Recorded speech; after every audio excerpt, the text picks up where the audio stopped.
A number of officers with us today, and I'll now ask each of those to introduce themselves, starting to my extreme right with Lucy Gladders. Good morning, Lucy Gladders, Committee Services Officer. Thank you, Chair. Good morning, Claire Cuskin, Legal Advisor to the Committee. Good morning, Graham Blakey, Principal Planning Officer. Good morning, Steve Frantz, Senior Planning Officer, Northern Area Team. Good morning, everybody. Principal Highways Officer, Dave Smith. David Gribben, I work in the Environmental Health Team.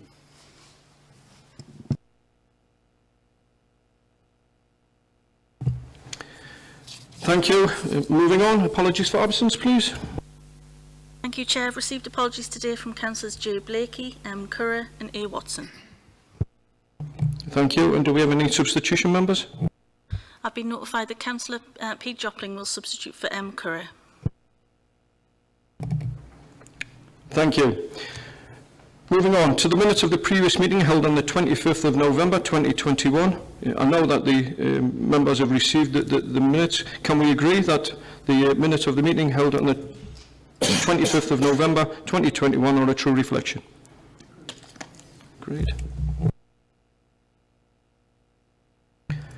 Moving on, do we have any declarations of interest?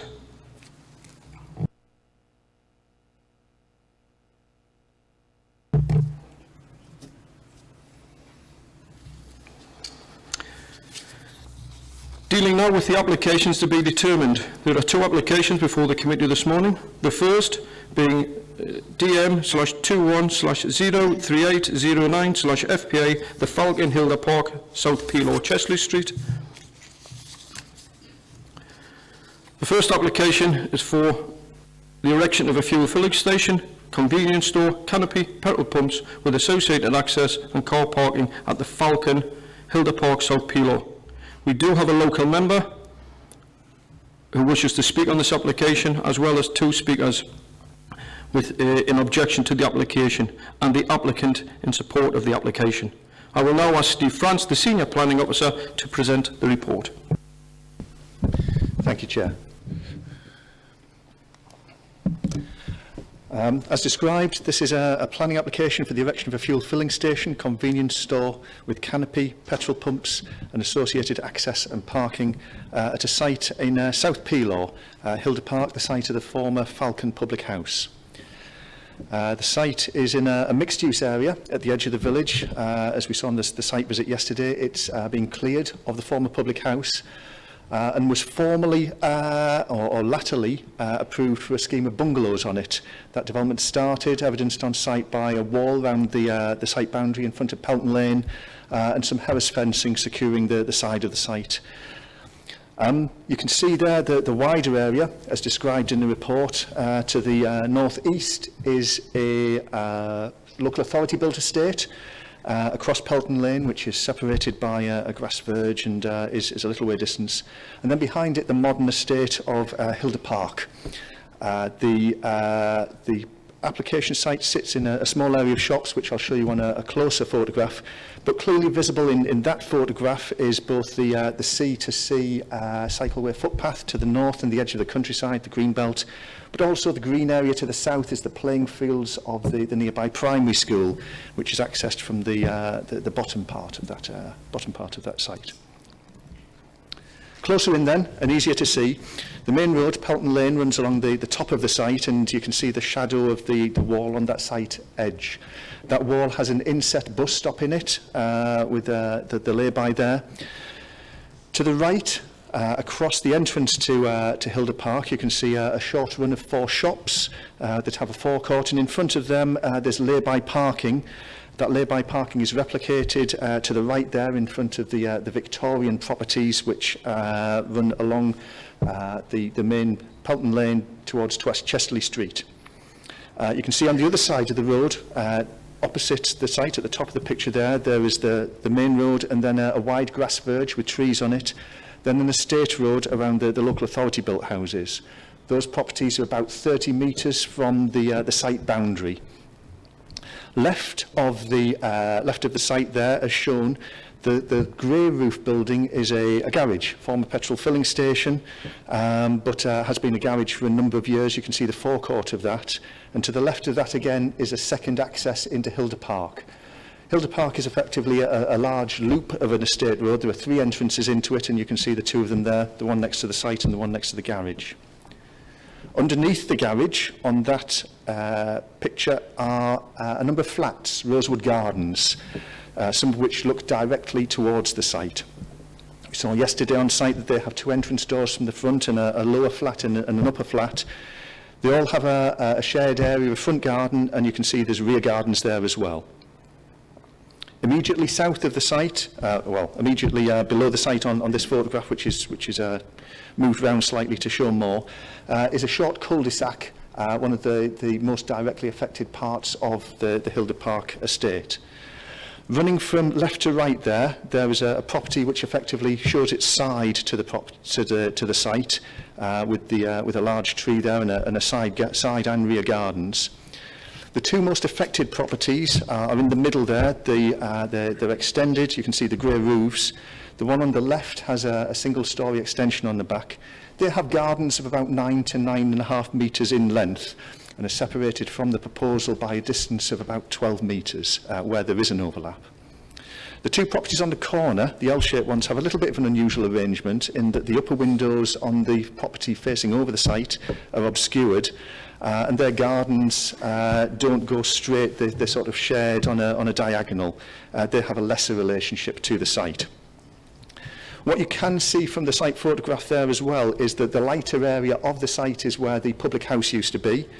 The entrance to the public house in terms of vehicular access was where, the lighter part of the site was, running along the back of the residential properties. And then the dark grey area, so overlooked by the flats in Rosewood Gardens and the side of the garage, was where the parking for the former public house was.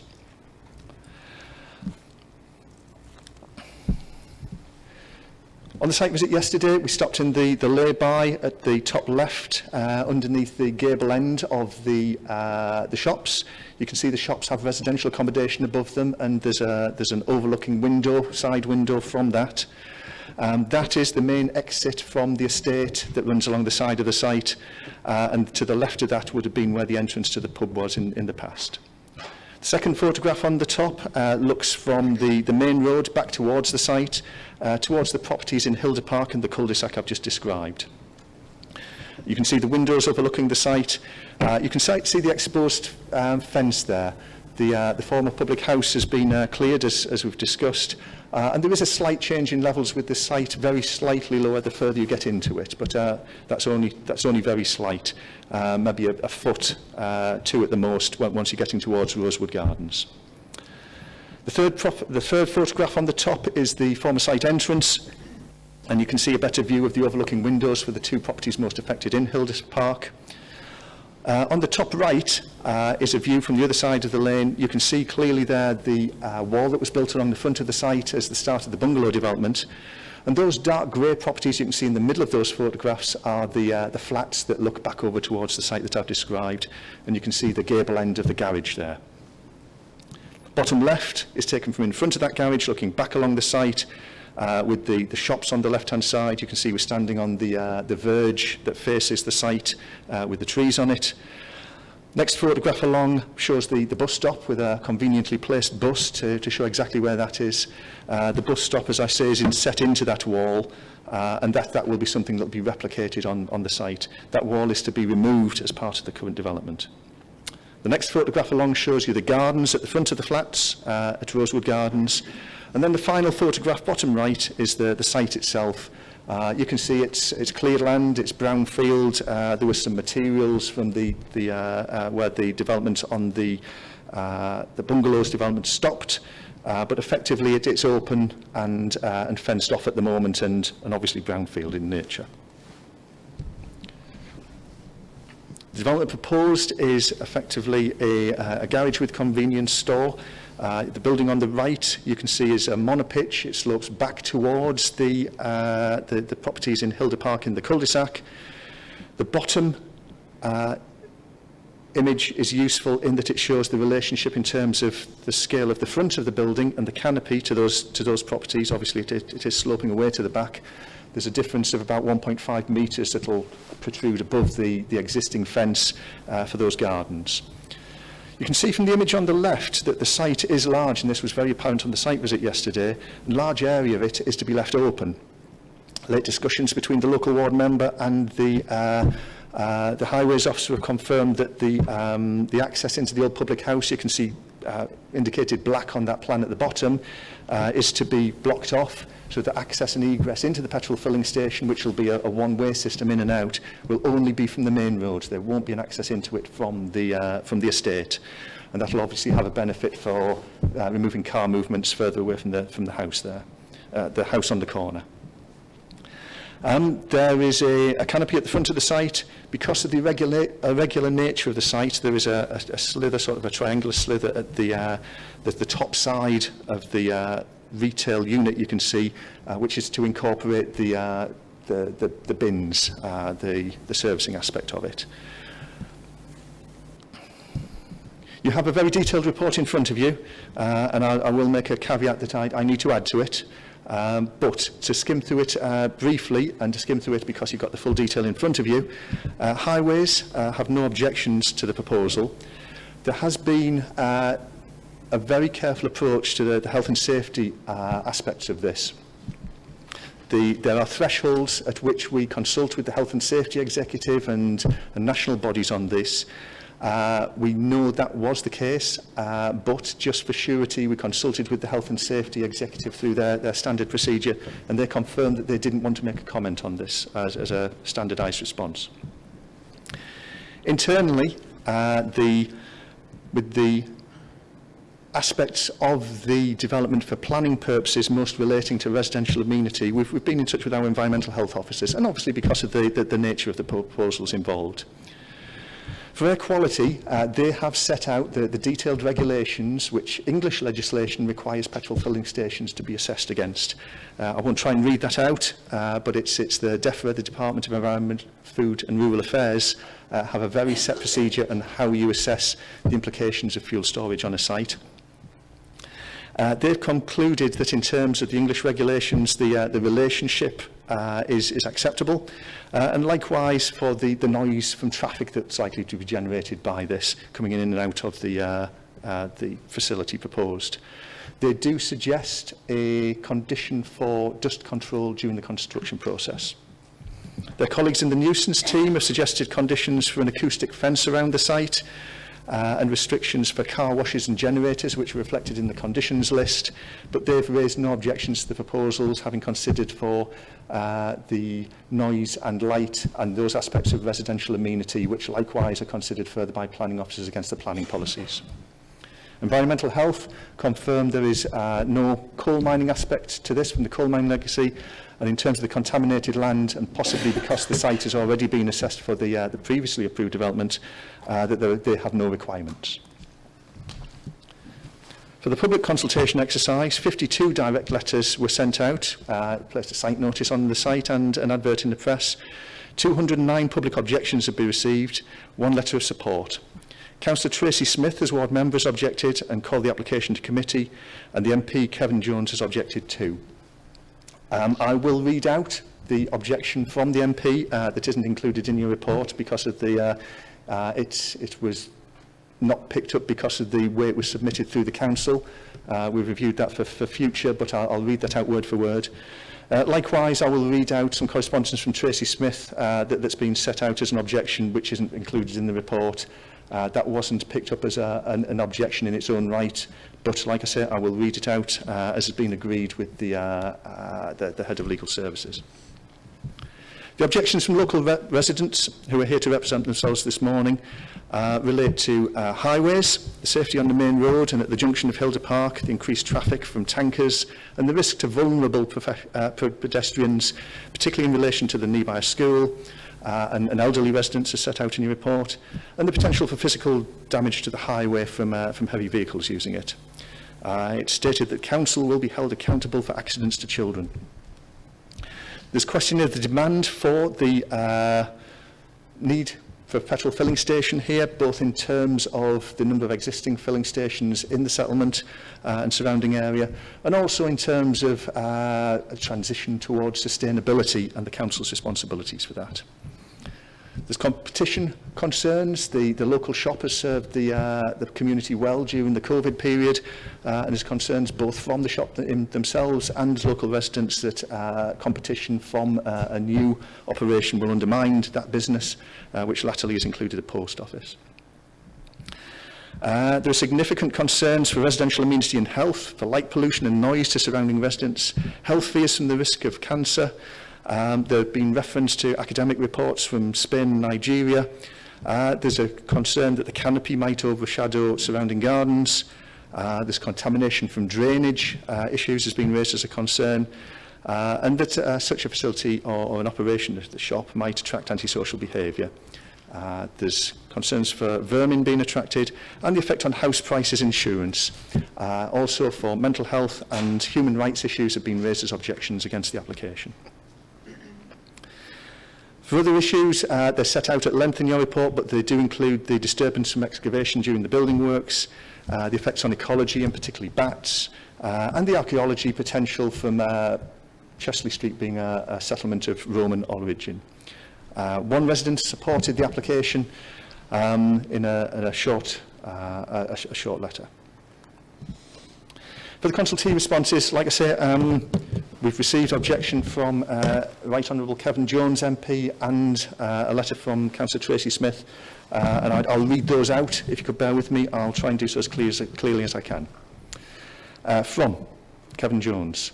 I've been contacted by a number of my constituents who are concerned about the above planning application for a fuel filling station in South Peelaw in my constituency. Residents are concerned that this application has arisen despite planning permission previously being granted for residential development on the site. The development of a petrol filling station at this location would undermine several of the objectives of the County Durham Plan, which requires development to support the transition to a low carbon economy and support the development of renewable energy sources. I note that section 21 of the application form states that the proposal does not involve the storage of hazardous substances.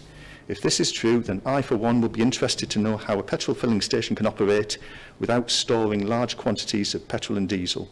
In light of the above, I'm writing to object to this application.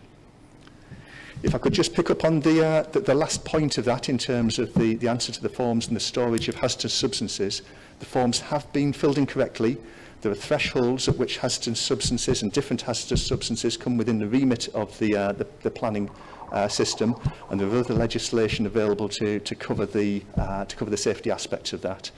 We can discuss it more at length if you wish, but this item has been checked out by the Council's planning solicitor and the head of legal services, and has been reviewed by the Chief Executive.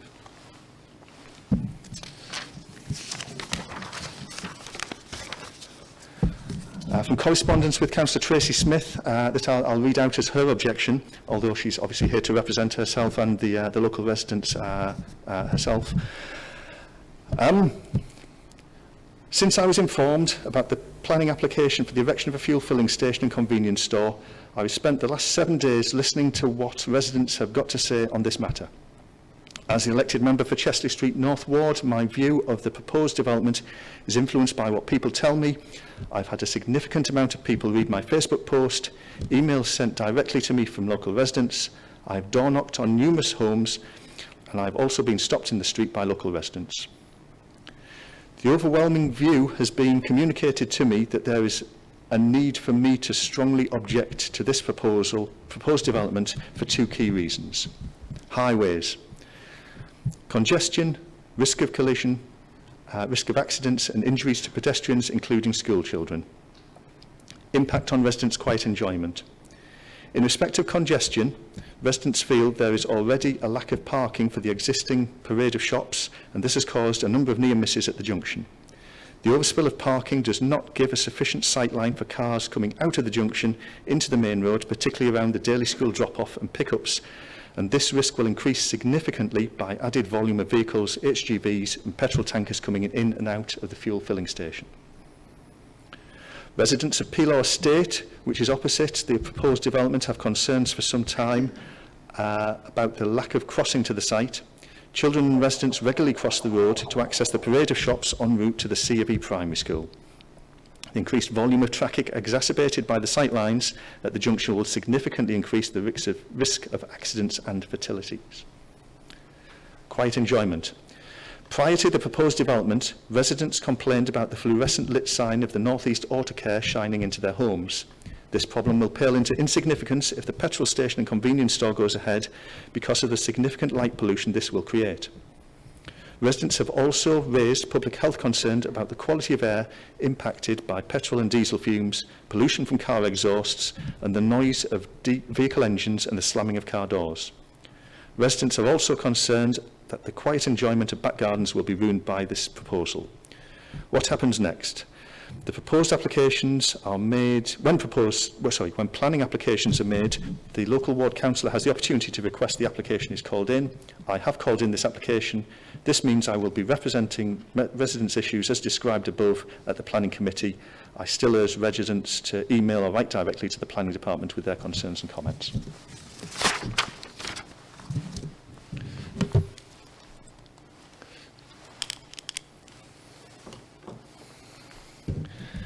In terms of the planning considerations for this, officers consider for the principle that this is a mixed-use area. It has a number of businesses around it, and it is a brownfield site.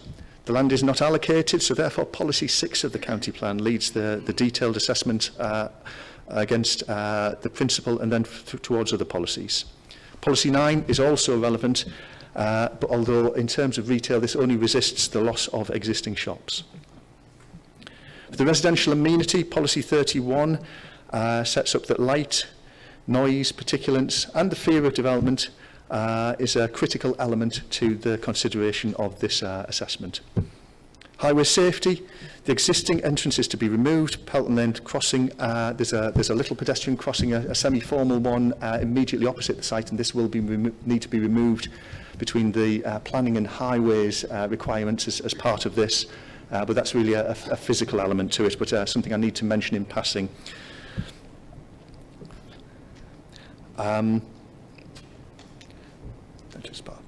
Sorry, lost my place there.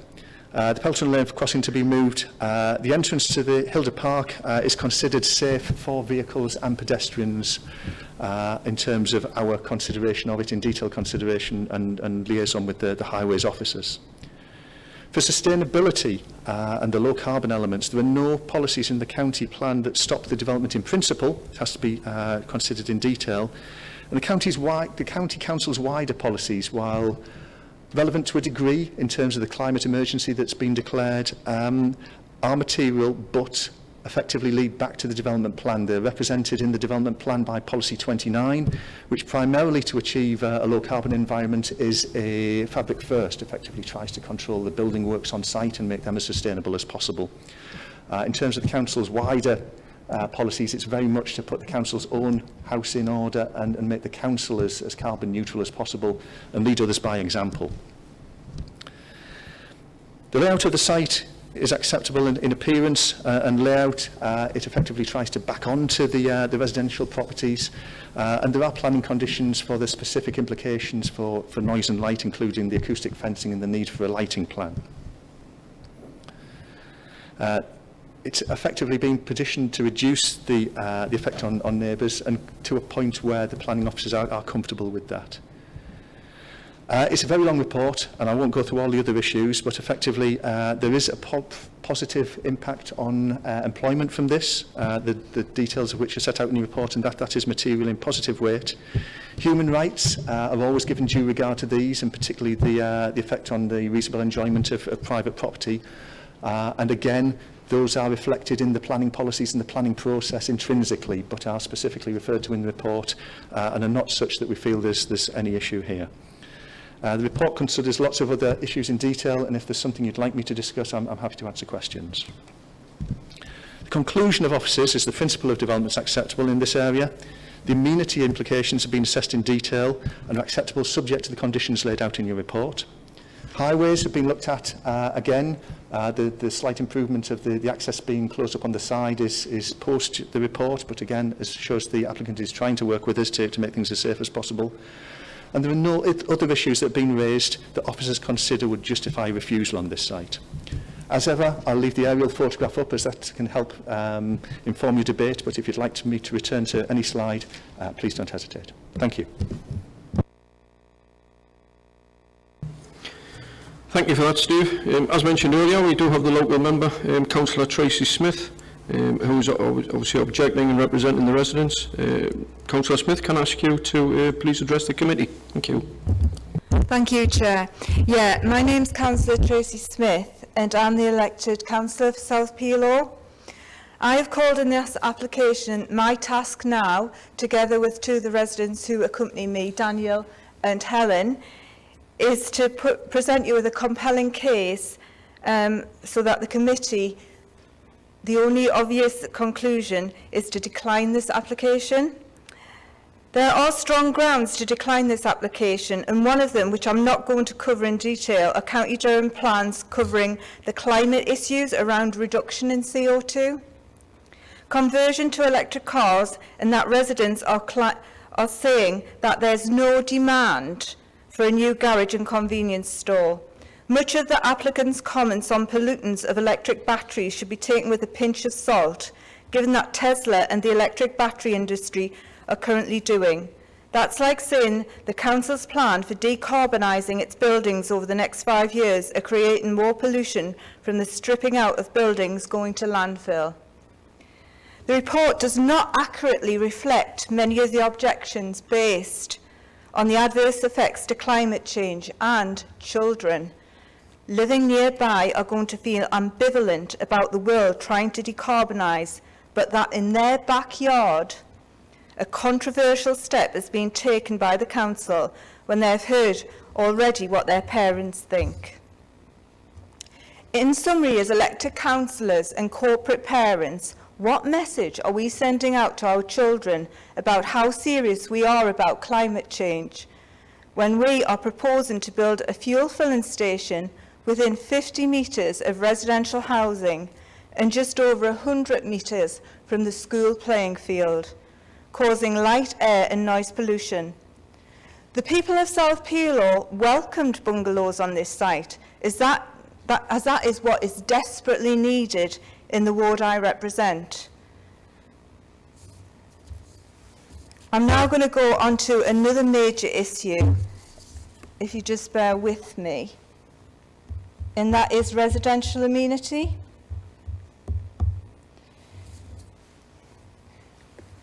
This fuel filling station will have an overbearing impact on the community.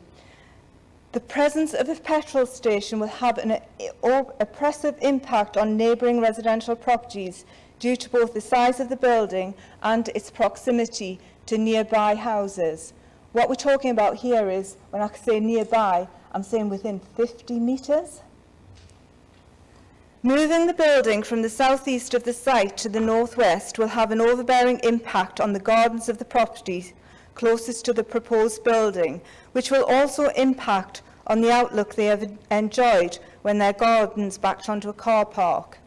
This will be exacerbated by just how close the building will be to the boundary of the site, with the proposed site layout showing just a 9.5 distance of the wall of the petrol station building with the nearest property.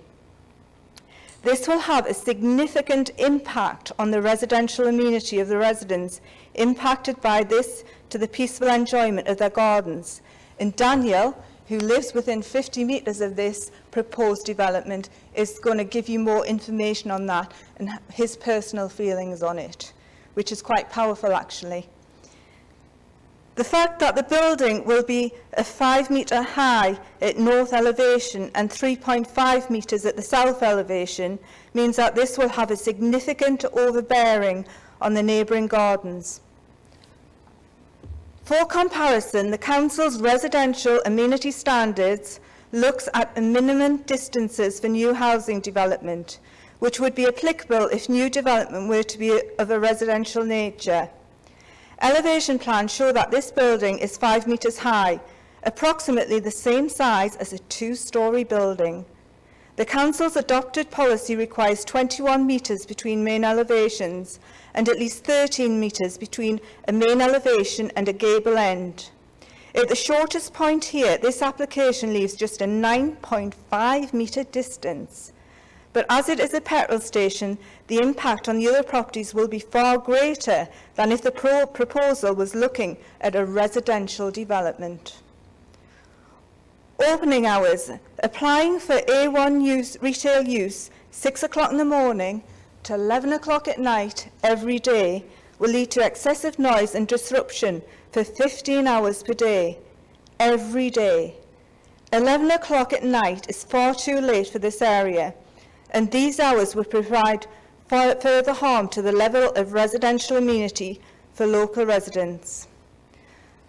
I'm now going to go on to natural light and outlook and the environmental effects. The proximity to nearest properties, just 9.5 metres at the shortest distance, means that nearby properties are likely to suffer significant environmental impacts if planning permission is approved. This includes, but is not limited to, noise, cars entering and egressing from the site for most hours of the day, and sitting with engines running whilst queuing for a petrol pump. Deliveries of fuel and stock will require large wagons.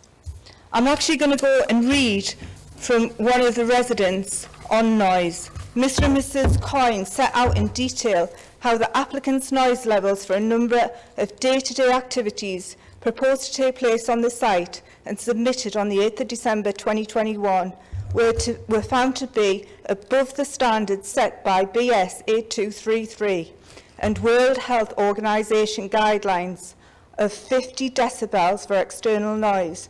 This is clearly a serious breach of CDP Policy 31 for paragraphs 174, 185 and 187. Also, air pollution. This is very close to gardens. Engines running throughout most hours of the day will have a significant impact on the enjoyment of private gardens. Odour. Smell of petrol and diesel likely to be a constant factor for residents. Can you imagine it? Sitting in your back garden with all of this going on. Absolutely abhorrent. In light of this, I would ask members to consider whether this proposal can guarantee that residential amenity can be protected for residents. I do not believe it can protect the residential amenity for our residents, and as a result of this, I am asking members to reject this application. Thank you. Thanks for that, Tracy. It was a well written and put across very well. Steve, do you want to come back on anything? Thank you, Chair. Just a couple of points. Obviously, most of the my views on this are set out in the report. The residential amenity standards are for just that. They're there to set out the standards required between facing residential properties. In this instance, the rear of the garage, as I just mentioned in the presentation, is the lower end of the building, and that will appear 1.5 metres above the back garden fence. There is a separation there. The distance to the main element of the facing building to the rear is at 12.5 metres. They have quite a long garden, and if you recall from the layout of the site, there is a slight overlap. The building doesn't completely overlap that. It is a relationship in terms of the massing of the building that we've considered, and we consider it acceptable. The equivalent is to the back of a low building, and there are no windows in the back of the building. However, those, like I say, to repeat myself, those residential standards are just for that and can't really be used in this circumstance.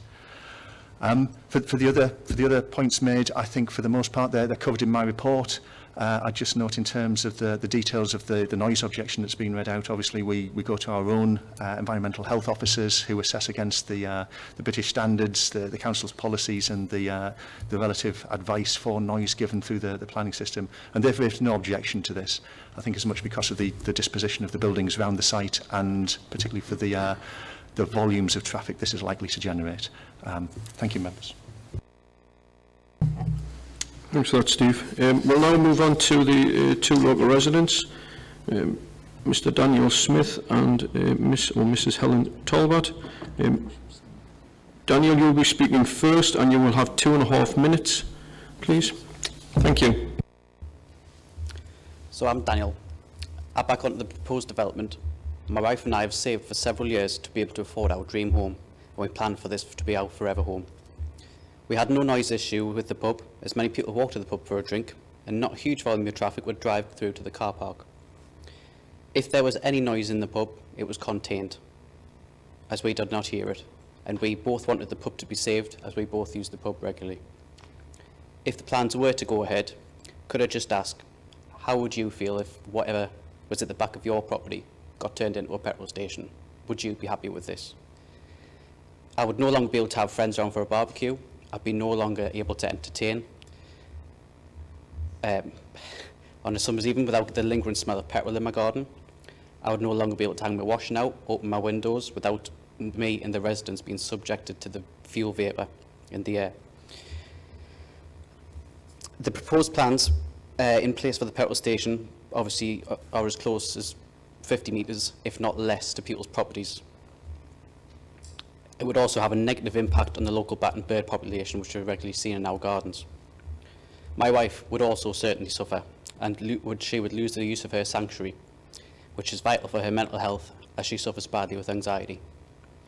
I find it very offensive when the planning report tells me that the mental health concerns are very difficult to quantify. They would not have to deal with consequences or live with it. We would both lose the quiet enjoyment now of our garden, which would have a very big impact on us and our neighbours. We would have the noise of traffic, people slamming car doors, and the pubs to contend with, amongst other things. As the pub demolished, cracks appeared in our house which were not there before. Therefore, will the council take responsibility if further cracks appear on my house when digging underground to install the tanks? If the council could please take into account the policies they have on reducing emissions, improving people's mental health, and over 200 people's You objections have in the 30 local seconds area. remaining. Thank you for that, Daniel. And can I ask Helen Talbot to speak, please? Again, you will have 2.5 minutes, Helen. Thank you. Thank you very much. My name is Helen Talbot. I live round the corner from the site. We have lived there for a number of years. I wanted to bring a couple of points that kind of struck me about the whole application process. Firstly, I'm really concerned about the health implications for local residents. There have been a number of independent scientific studies from different journals, such as the International Journal of Preventive Medicine, that talk a lot about the chronic exposure to petrol fumes, in particular volatile organic compounds, which is something that will be released from petrol fumes. These can cause a detrimental effect on white blood cells. There have been other studies, such as the Journal of Environmental Management, which talk about creating a belt around petrol stations, which prevent populations from being harmed from harmful fumes. In this case, there are houses and school grounds within metres of the site. So I think it's really important that this application is turned down. There are children playing within metres. There are people's homes within metres of this site.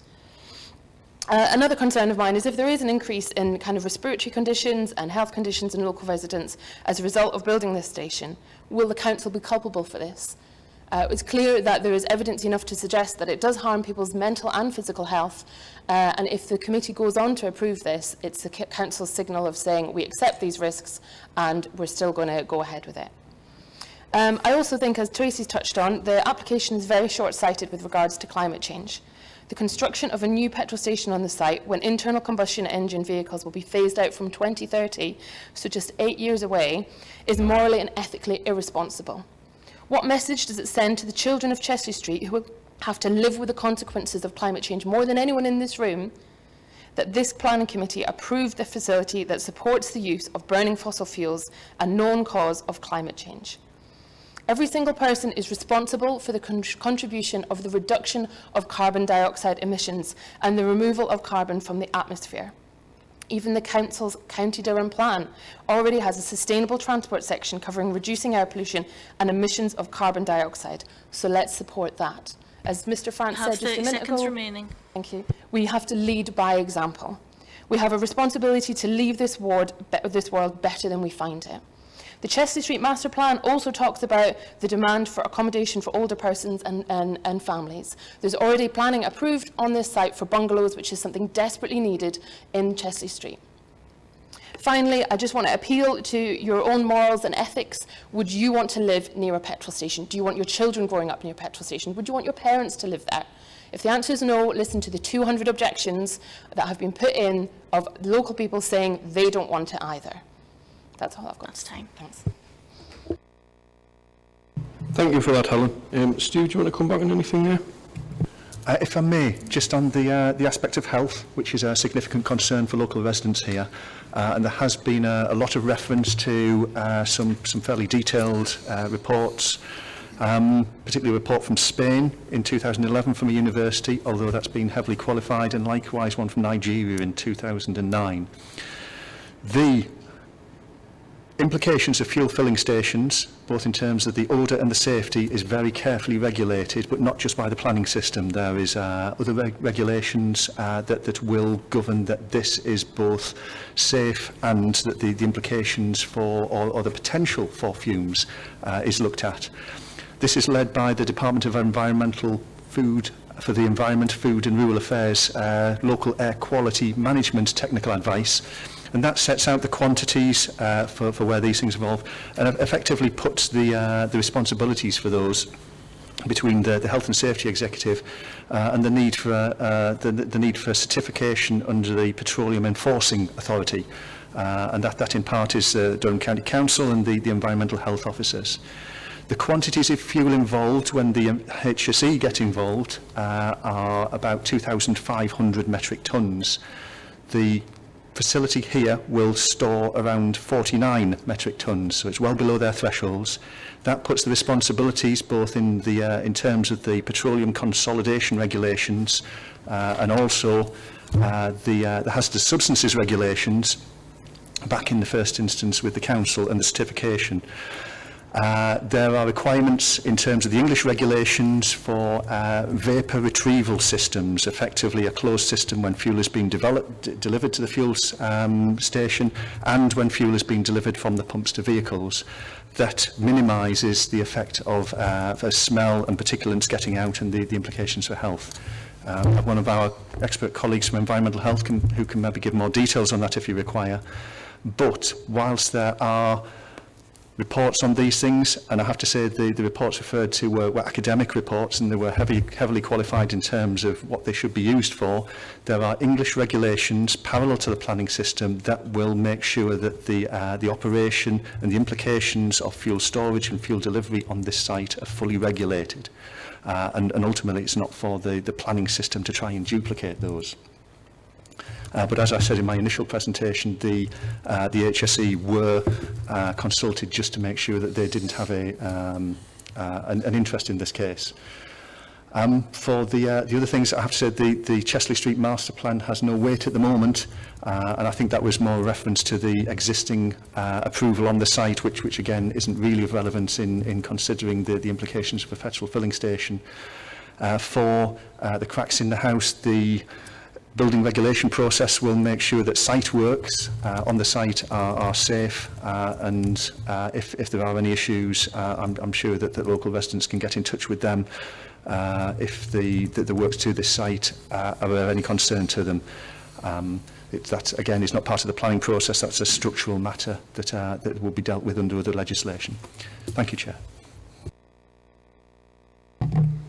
Thank you for that, Steve. We'll now move on to the applicant, Mr. Al-Razi. Mr. Al-Razi, you have 5 minutes. Thank you.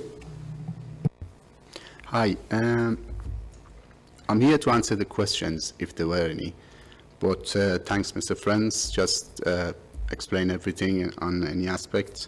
But just want to mention this on the safety of children, since I've got 2 small children myself. And I used to live in Houston, not far away from these sites.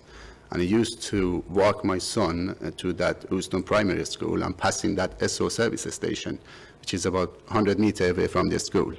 Well, there's no implications, there's no hazards, nothing, no ever happened any accident to the kids or anything, or any elderly or any sort of accident near the fuel station. So that is completely irrelevant. As of impact on the businesses, well, this is relevant to the planning policies. Noise and pollution, we achieved all the compliance. And for location and suitability of the site, as you know yourself, there is a large MOT garage next to the site, which used to be fuel stations, and some shops on the other side of the site. And it perfectly fits the area. And apart from that, I've got nothing to say. I'm here to answer any question if you have.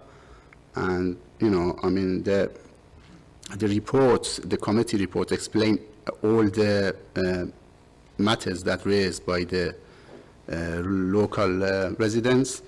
And just want to mention this one as well. As the councillor says, the people of South Pillow welcome the planning for the bungalows. It isn't like this. There was 156 objection was on that application when it's submitted, and the further 90 on the second application when they reduced the 8 bungalows to 7 bungalows. So that's it. I'm here to answer any questions. Many thanks for that. Steve, do you want to come back with anything on there? Okay, thank you. I'm now going to open this up to the committee. Simon? Thanks, Chair. Sort of threefold with this, just making notes as I go along. Can we go back to the environmental health consultant part slide, please, where you've got the mention of that? Because it mentions the sort of relationship on that. I think it was one more back from there, wasn't it? Yes, so with regards to the air quality, first and foremost, as a question for that would be, you say that it's concluded acceptable. Can you just quantify how that is, just so we know, so that rather than it just being said it's acceptable, what the sort of numbers would usually be expected, what we get from that. In terms of, there's one thing that stood out to me is obviously hours of operation. Is it possible for us to condition delivery times? Because I'd be very concerned that if delivery times were coming in at 11 o'clock at night or 7 o'clock in the morning, that would be that would be sort of around the noise. And I think that in terms of some of that would be sort of mitigating some of that, because I do fear that deliveries at 11 o'clock, because they do make a canny racket when they come in, would be a massive issue. Because if we can't condition that, I think that does give a little bit of a strength in terms of noise amenity and things like that, and impact. And then just sort of in layman's terms, as you were saying there, I picked up, was that you're saying that obviously on about the regulations that govern this around from sort of hazardous substances, the council, environmental health, things like that. On a planning level, would we not be able to say no on them alone because of the fact that actually if there was breaches of some of these sort of environmental health, it would be relying on the council following up from that, and that actually that's not essentially, are you saying that's not a planning issue, but following up as an environmental health issue?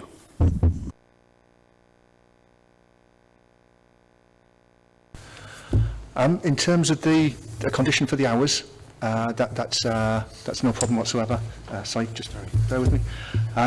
In terms of the detailed response at paragraph 29 of your report, the thresholds at which the council sort of assess these things and how the environmental health officer is set out there.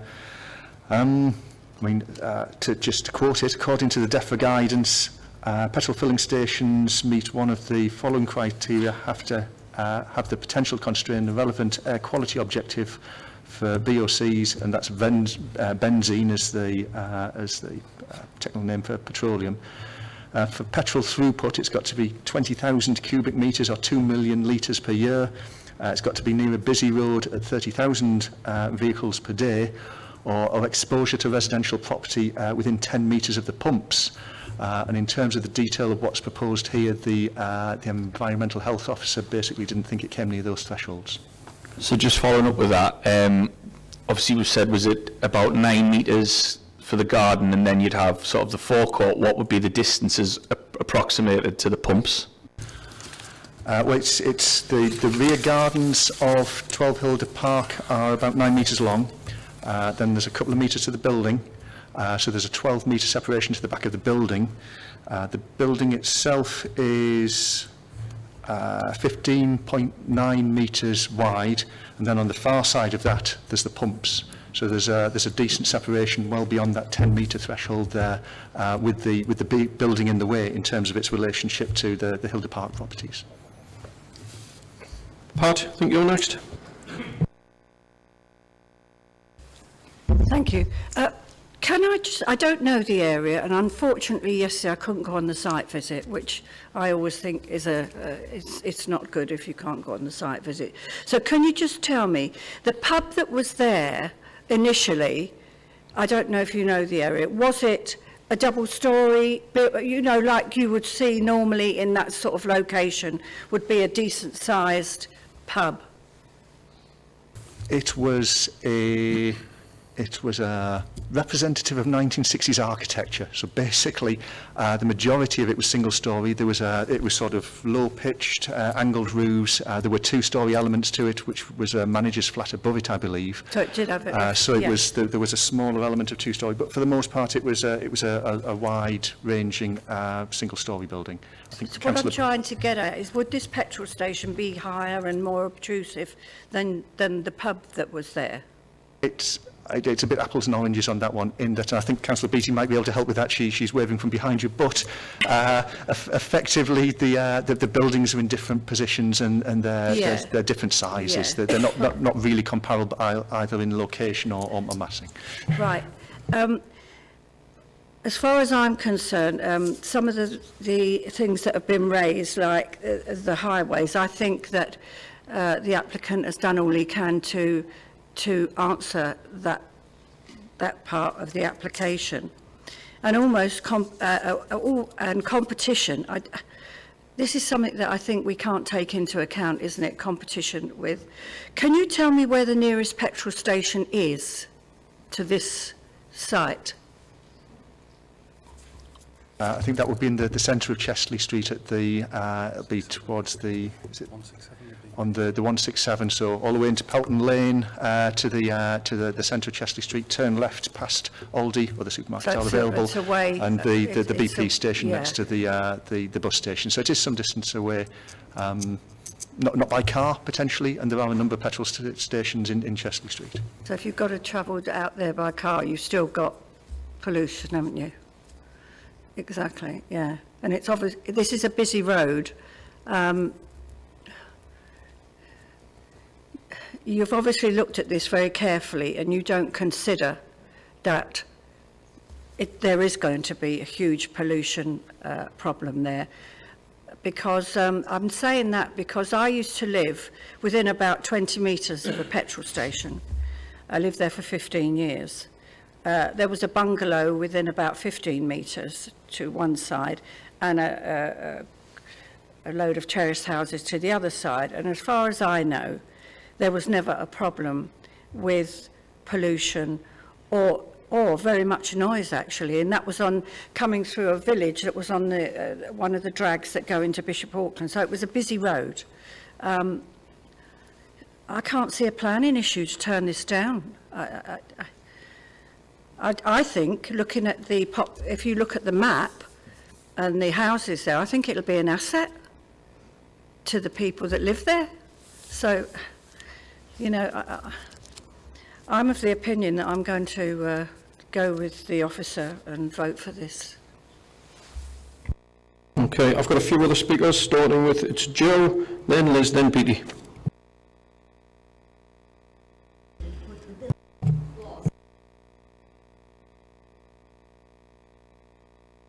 Joe. Thanks, Chair. I noticed in the applicant's statement it says we will provide 2 ultra-fast electric vehicle charging points on the site to meet demand of all road users, and then they will expand as the demand increases. So a question for the applicant, is your intention in years to come to have a lot more electrical charging points? Of course, as the demand grows, we intend to replace, if there was that much of a difference between the electric and the fossil fuel cars, we're going to replace them in front or somewhere else with more numbers, even some in front of the shop, so easier for them to park and come into the shop as well. So yeah, definitely yes. So just coming back on that, Chair, I live in a terraced house. I cannot, if I was to buy an electric vehicle, I would depend on a station like that with electrical charging points. Otherwise, I have no facility to put a drive. It goes out into the back street, which for I could not put an electrical wire out. I believe there is a case where somebody's tripped over one and they're now suing. So if the intention is to eventually have electrical vehicle charging points, then I can only see this as an asset. Thanks, Chair. Thanks for that, Joe. Liz? Thank you, Chair. Councillor Liz Brown, Neville's Cross. I've had a look at this application and really there are no planning grounds on which to refuse it. There is one thing that I would ask for residential amenity, and that's a construction plan with times of construction, because I wouldn't like to think that this was being built on a Sunday when residents deserve rest. Simon has already covered the delivery aspect of it. So I would propose going with officers' recommendations and actually approving this. Thank you for that, Liz. Any other members? Carl? Thanks, Chair. I think from my point of view, I agree with a lot of what's been said from the objectors and from members of the committee. To be honest with you, I can see, looking at the site, that I certainly wouldn't want to live in a property adjacent to the petrol station. I think that however bad fossil fuels are for the environment, they are going to be around for some time to come, and I think we've got to accept that point, that the cost and the affordability and accessibility of EV vehicles isn't where it needs to be yet. So there is going to be a demand on a petrol station, but I think that said, I think I'm really struggling with the policy here to see how we can knock the application out, because it does comply with the national policies that have been set out, as well as the local plan objectives. I'm really struggling with it, because I don't agree with the principle of the development, but that's not a material planning ground in itself to knock it out. So I can't see what else we can do with it, to be honest, Chair. Sorry, Tracy. Oh, that's a good point, Carl. That it's planning. Everything that we do is a planning material grounds. Pat? Thank you, Chair. It's been moved by Councillor Brown to approve this, so I would second that.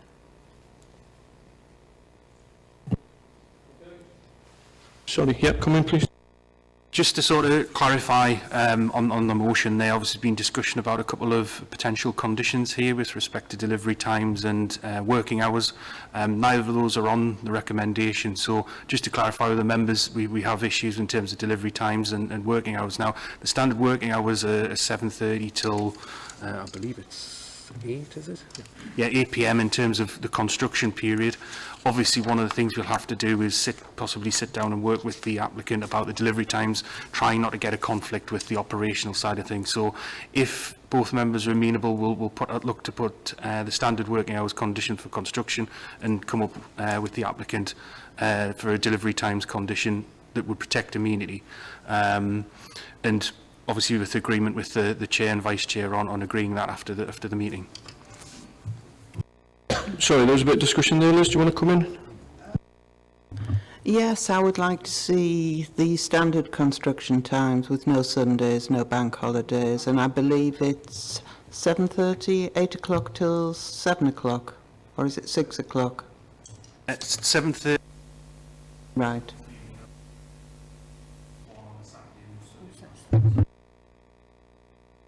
Okay, members, we've got happy with that. We've got a proposer and a seconder. Understanding that extra conditions are obviously going to be placed on this, can I have a show of hands of all those in favour of the officer's recommendations?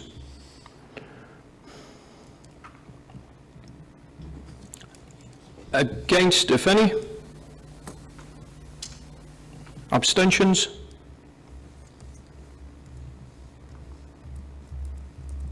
carried. Thank you. For those people who wish to leave now, if you've got no other business, you can do so now.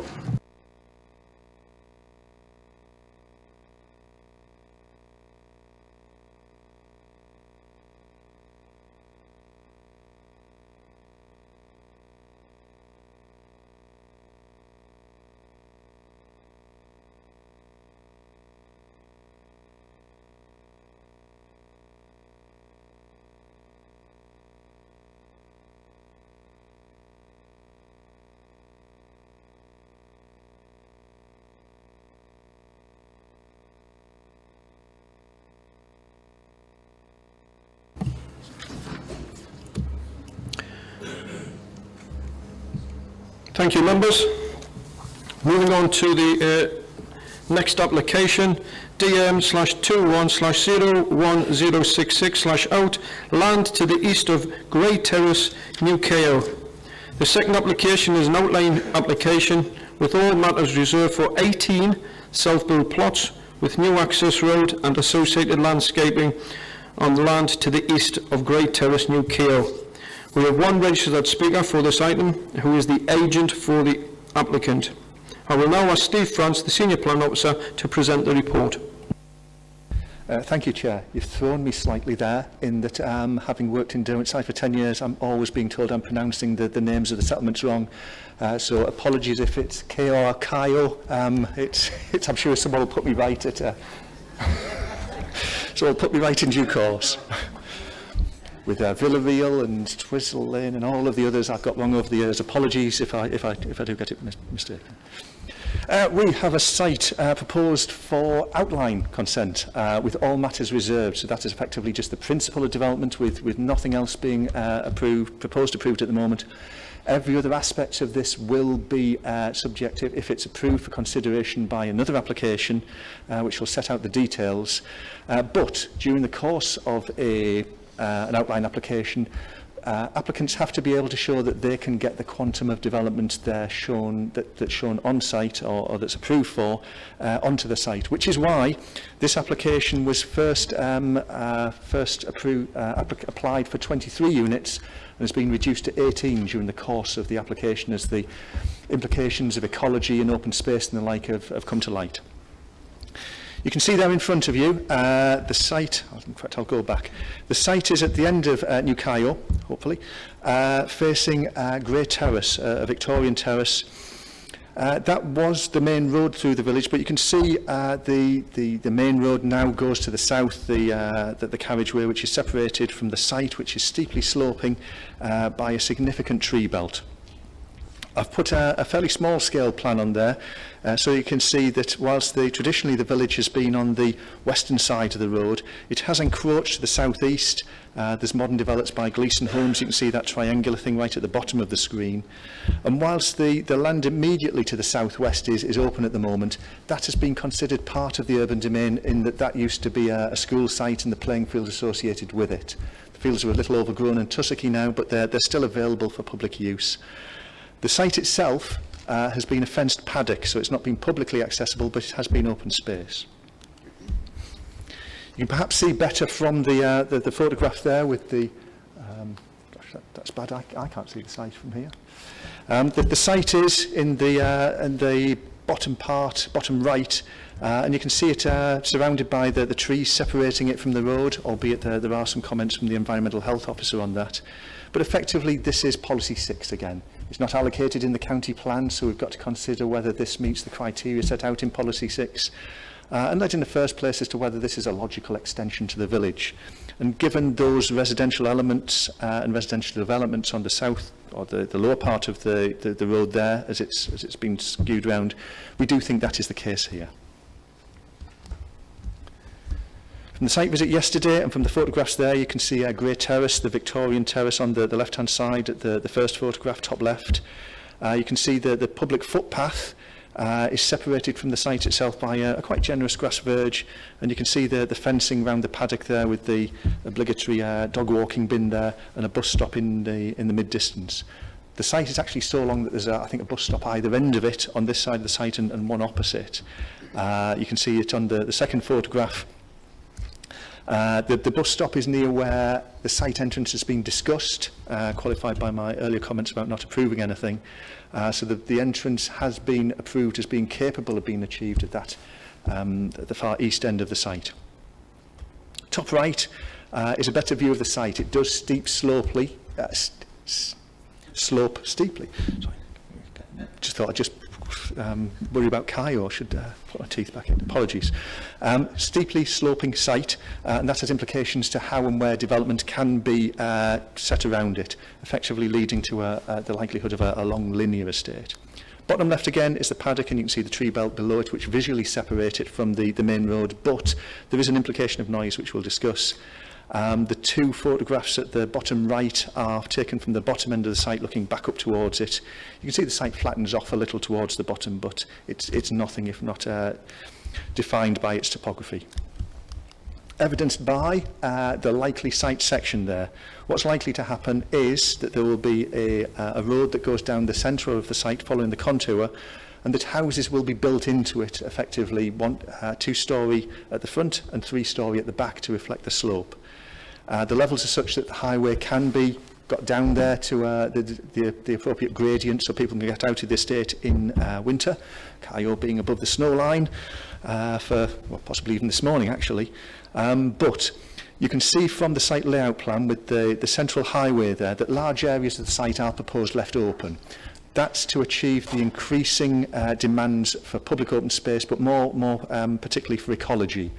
The majority of the ecology demands can be achieved on the site, but as you'll see from the report, there's still a little bit of a shortfall, which the county ecologist is happy to be dealt with by financial contribution.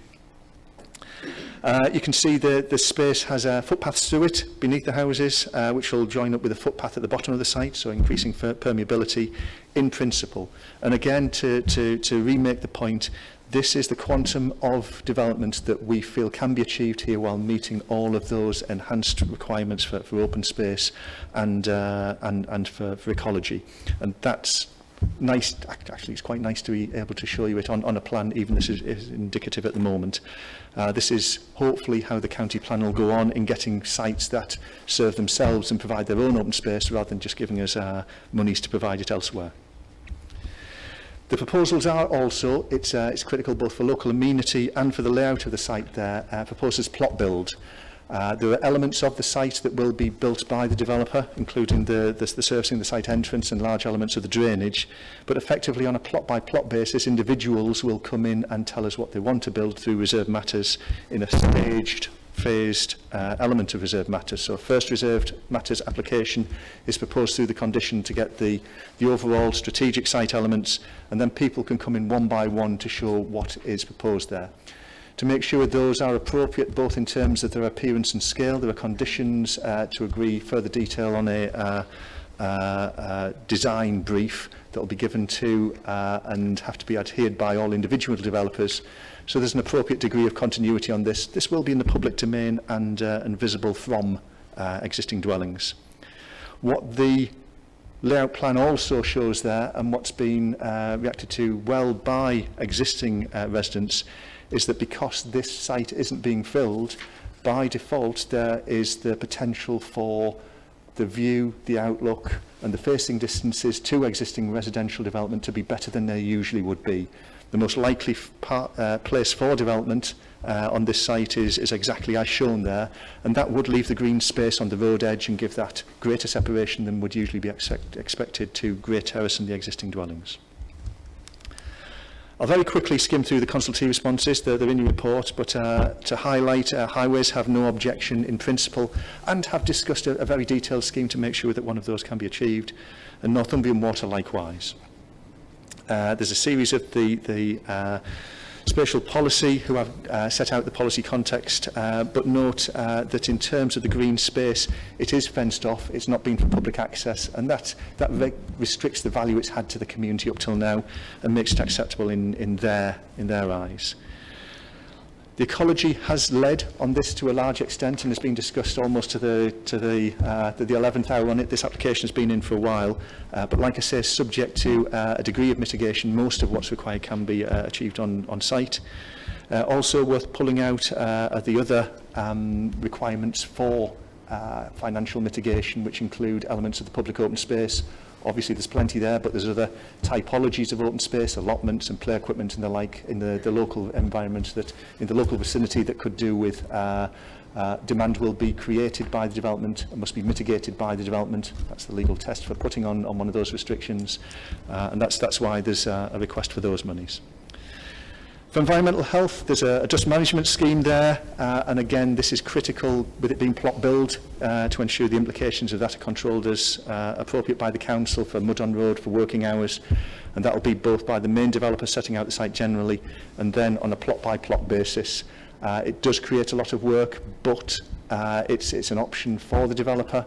The government sets out specific advice for custom building and self-building homes, encouraging that. Council's required to have a register of available sites, and this is seen as an element of the housing market which is encouraged specifically by government in both the NPPF and the NPPG advice they set out.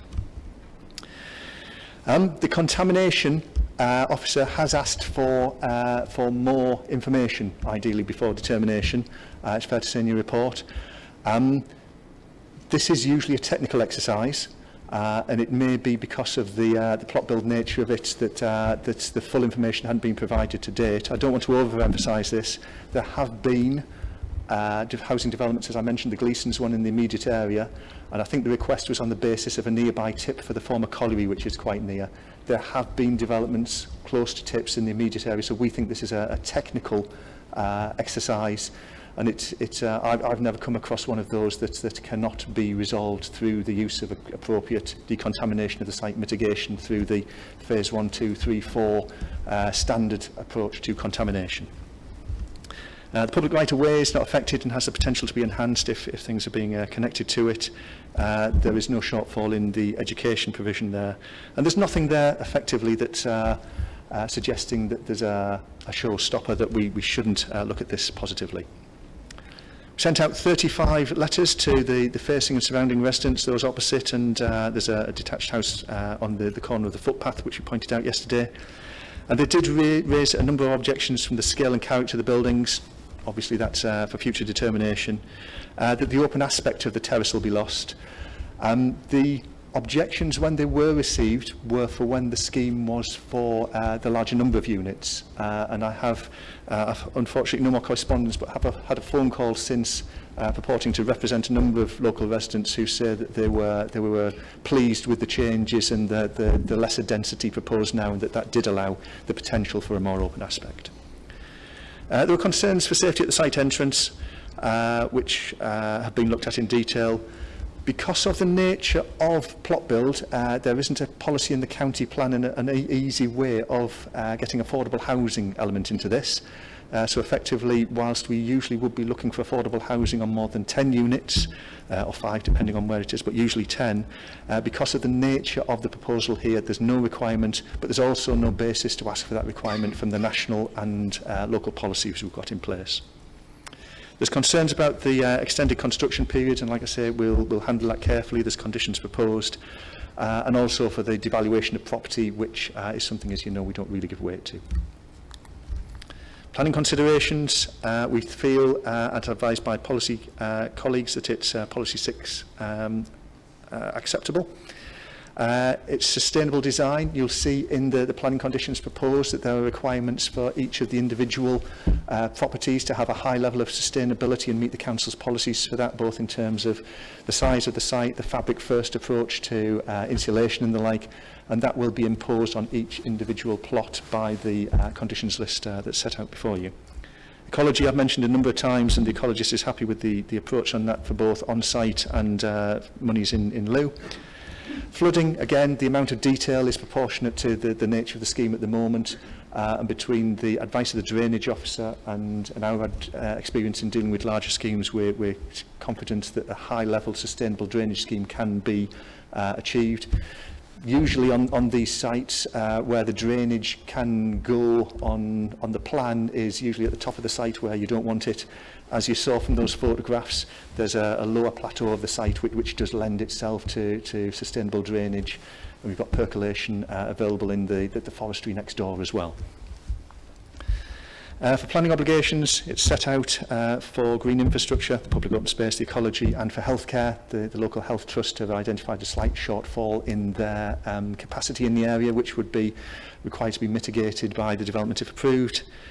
And ultimately, officers feel that the principle is acceptable. Note again that all matters are reserved as an outline, and we've set out what we feel are the critical areas to condition and mitigate through the conditions list and the contributions. If you are amenable to this project today, obviously it's a minded to approve subject to the applicant signing that Section 106 agreement to formally agree those.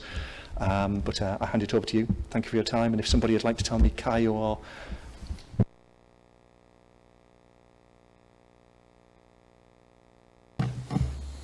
Thank you for that. We have one registered speaker, Ms Siobhan McMahon Walsh. I think that's correct. You're the agent. Siobhan, you've got 5 minutes. Thank you. It's very much really just to answer questions in that. I will back up that we have been in here nearly a year going through this and working through with Steve and with Highways and with Ecology to develop this scheme. And the original application where the concerns were raised with the residents were the plots that we took away were the ones on the main street opposite the terraces. And as soon as that, they raised concern that their view, I know a right to view isn't there, but you have to respect it as well, particularly in this kind of settlement.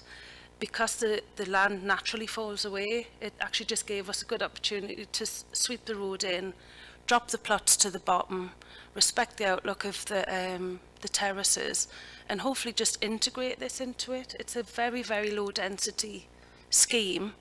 It does offer as well, and I know there's often a demand on social and affordable housing, but plot builds also offer people in the area to kind of have an element to stay in the area as well and get their own personal house into there. That often doesn't come along sometimes in some settlements. So this kind of increases a community as well to enlarge houses and stay where they want to stay as well. So we feel that we have worked with everybody on this to hopefully integrate a low density development within the settlement. It's in a good sustainable area and hopefully it can be approved. But really I'm just here to answer some more questions. Thank you. Okay, nothing from the officers. Can I open it up? Carl? Thanks, Chair. We'll put this to bed. It's Kaya. Chair, I think there's a couple of things I would note. Obviously, not too far away from my neck of the woods.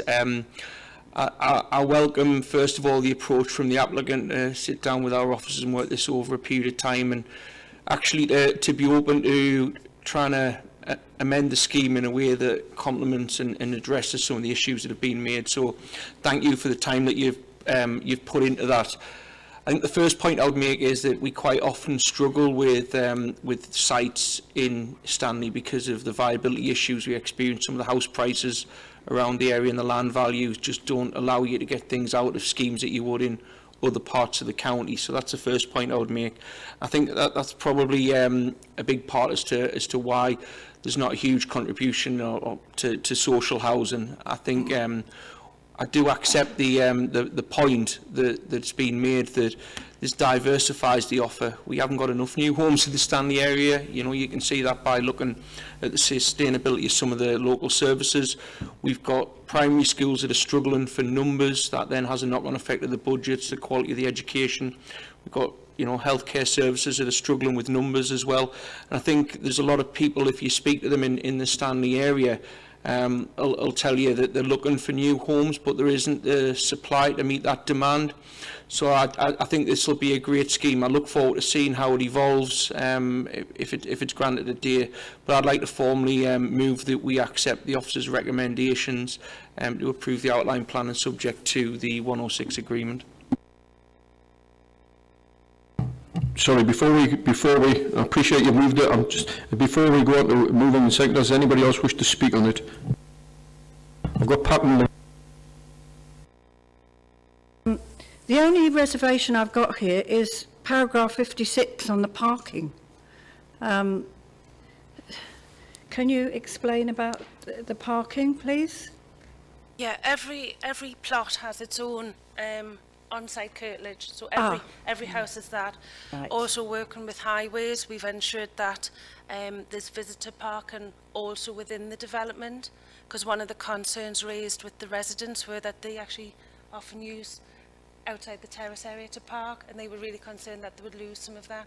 So all parking is contained within each plot. Brilliant. And there's Okay. also visitor parking. Just I as was well. looking at the objections and wanting no to doubt satisfy. it Yeah. was one of their Yeah. main concerns for the terrace, and we said everything is on site. Everything is Thank you. moved off there. Thank you, Chair. Sorry, Steve, do you want to quickly come in there? I think your final point there made the point. It's the concern was that it would exacerbate on-street parking at Great Terrace and between the county's requirement for all parking to be on-site and preferably in plot, and also probably the fact that this has been pulled away from Great Terrace, so it's at the bottom of the site. You're not going to get the delivery van parking at the top and then walking all the way down. So I think that's been helped by the reduction in numbers. Thank you, Chair. Before I go ahead and second Councillor Marshall's proposal, there is one thing I want to ask. In our area, we've had a proposal for 6 self-build passive houses, which has just been kicked out because there was no appetite for it. Are we sure there's viability for this scheme? To me, and I know over the last probably 4 or 5 years now, I've actually done about 5 or 6 self-build plot developments now. I've been involved in them either at various levels. I've actually done some where ones have bought a plot and I've done one-off houses for them, or I've done similar to this. And it does seem to be a lot more growing market, also because lenders have now opened up. It's a lot easier for people to actually secure self-builds.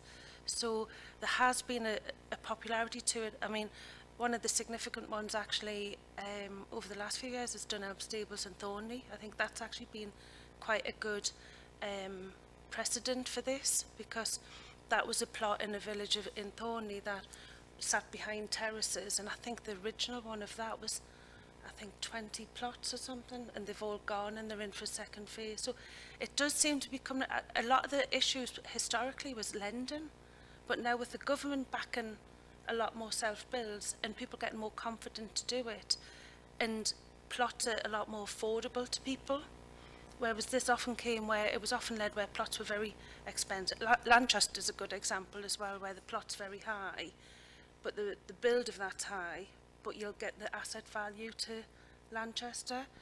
In Thornley, the plots were priced for more normal people like me and everybody, that you could afford it, and it actually made it a viable option. So in Dunelm Stables, there's a very vibrant mix in there, and it's actually all the plots are gone. So it is coming. I think people are getting more confident to it, and I think the fact that mortgage lenders are now releasing funds to do it that way, I think it's really changed the kind of the platform for house builders now. And the nice thing about this, where people are actually enjoying them, is they're a lot lower density, so they're not packed into an estate now with a lot more overlooking, and they get the opportunity to do one-off houses that they rarely get to do. So it's coming. The whole landscape's changed a lot. I can just speak from what I've gone through over the last few years, and the way my workload's changed. But it's come a lot more to this than kind of heavy, smaller, high-density estates now. It's kind of, a lot of people are moving away from that now, so hopefully. Thank you, Siobhan. That was my only reservation, in which case I'm quite happy to second Councillor Marshall's proposal, and we go with officer's recommendation and approve this. Okay, we've got a proposer, we've got a seconder. If there's no other comments, can we have a show of hands? All those in favour? Unanimous? Carried. Thank you.